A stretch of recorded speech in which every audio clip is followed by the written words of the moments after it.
অঘটন নয়, বরং ঘরের মাঠে শ্রীলঙ্কাকে শাসন। ক্রিকেট বিশ্বকে স্তম্ভিত করে দিয়ে কলম্বোর প্রেমাদাসায় সিংহদের ডেরায় ঢুকে শিকার করে ফিরছে জিম্বাবুয়ে। গ্রুপ পর্বে দুর্দান্ত ছুটে চলা সিকান্দর রাজার দল আবারও প্রমাণ করেছে কেন তারা এবারে টি-20 বিশ্বকাপের ডার্ক হর্স। টানা জয়ে অপরাজিত থেকে গ্রুপ পর্ব শেষ করে ক্রিকেট বিশ্বকে তারা দিচ্ছে এক বড় বার্তা।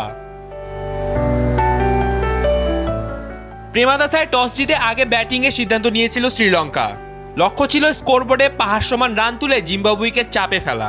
ওপেনার পাথুম নিসাঙ্কার ৬২ আর পাভান রত্ননায়কের ৪৪ রানের উপর ভর করে নির্ধারিত ২০ ওভারে ১৭৮ রান সংগ্রহ করে লঙ্কানরা। জিম্বাবুয়ের হয়ে বল হাতে নিয়ন্ত্রিত ছিলেন অভিজ্ঞ গ্রায়াম ক্রেমার এবং ব্র্যাড ইভান্স। দুজনেই শিকার করেন ২টি করে উইকেট।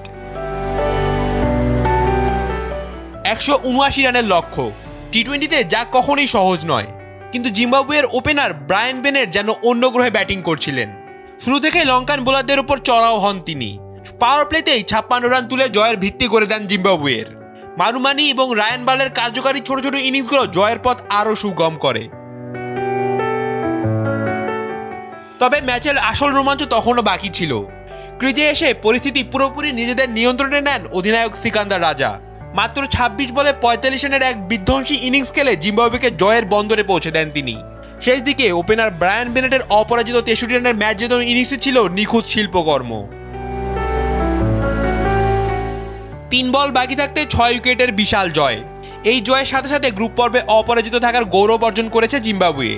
প্রেমাদাসার গ্যালারি যখন স্তব্ধ, তখন জিম্বাবুয়ের ডাগআউটে শুধুই উল্লাস।